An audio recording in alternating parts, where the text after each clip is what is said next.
as Tyler mentioned, you've been a longtime bull and you've been riding this pain trade higher well. So congratulations on the call, Tom. But based on what the Fed said yesterday, which is a possibility of 2 more hikes, 3 members of the committee saying possibly 6% is where they see rates could be headed. Does your view change, moderate at all? Well, I mean, I think investors have to be cognizant of one thing, which is the Fed doesn't have a crystal ball into the future. So what we're seeing is the Fed's preferred roadmap, including those who want to get to 6%, in the face of what they see as existing inflation. I think over the past few months, I think what investors are realizing is many Fed members are looking at CPI and Taylor rule models and arguing that we need to be much tighter. But when you look at forward-looking measures of inflation, those are going to come down sharply. And I think investors are concluding that's going to change the mind of the Fed. So I think there are 2 hikes. It's definitely hurting the cats in the room. But I think one of the things I would just note is that the Fed can change its path. And I think that's why I almost think the Fed gave a green light for stocks to rally into the end of the year. It almost sounds like you think that the Fed might not go through, that this was a lot of jawboning. I mean, if you're saying that the Fed can change its path and you think that inflation is going to come down much sooner, it sounds like maybe you think that they're not going to actually end up going through with 2 more hikes.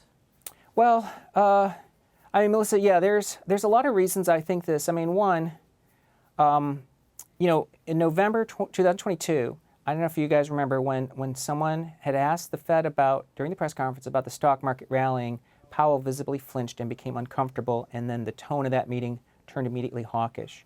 In yesterday's press conference, there was no attempt by Powell to try to talk about tightening financial conditions, or he's uncomfortable that FANG's up 60% this year.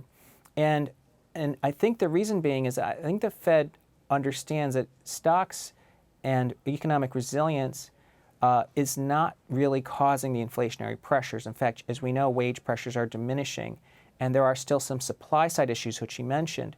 Those work its way through. So there's, I think, a growing realization at the Fed that inflation could be taken care of itself without only monetary policy response. And of course, we know there's been a tightening of financial conditions because of the bank stress. So I think it's a Fed that's turning more patient because they're at the level they're comfortable with. And I think too many think the Fed is trying to create a hard landing. And I think it's evident that they don't want a hard landing now. Okay, so where do you see this? A couple of months ago, or maybe a few weeks ago, you said 20% higher for the S&P 500. Does that stand at this point? And is it today's leadership that carries us to that point? Yeah, our view is that we approach all-time highs again this year. I know it sounded preposterous when we said that in December, but the roadmap we see in the second half getting there is that FANG's done a lot of the heavy lifting. Believe it or not, compared to a year ago, FANG is up almost 60%. So to get to all-time highs, you just need the other 493 stocks to show some semblance of multiple expansion. That group is trading at 15 times. So we think there's going to be a pretty dramatic expansion of market breadth in the second half of this year, and that's going to help get us another 400 points in the S&P to 4,800. Do you think that this is a kind of spending cycle where it will happen no matter what? I mean, maybe to varying degrees, but this is sort of a in good times and in bad times sort of investment thesis. Yeah, I mean, right now there probably is a little bit of FOMO at companies because they're worried about an arms race that's developing among their competitors if others are investing in AI.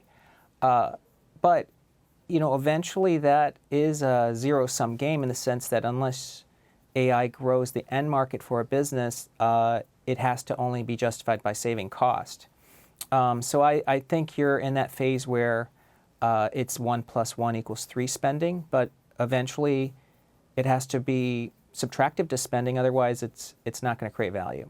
Subtractive to spending meaning that companies will opt to spend on this, and there are going to be other areas where there are cuts. So there are going to be winners and losers, and the losers may be not necessarily the ones that don't gain the share in the AI race, but other categories entirely where corporations are just not going to spend. That's exactly right. It's I mean, to me, it's no different than how wireless supplanted the wireline industry, how gaming essentially ate a lot of the economics of the media business. I think AI is going to replace some industries and some job categories, but parts of AI will also generate more revenues. It's just, that's going to be harder to actually invest in today.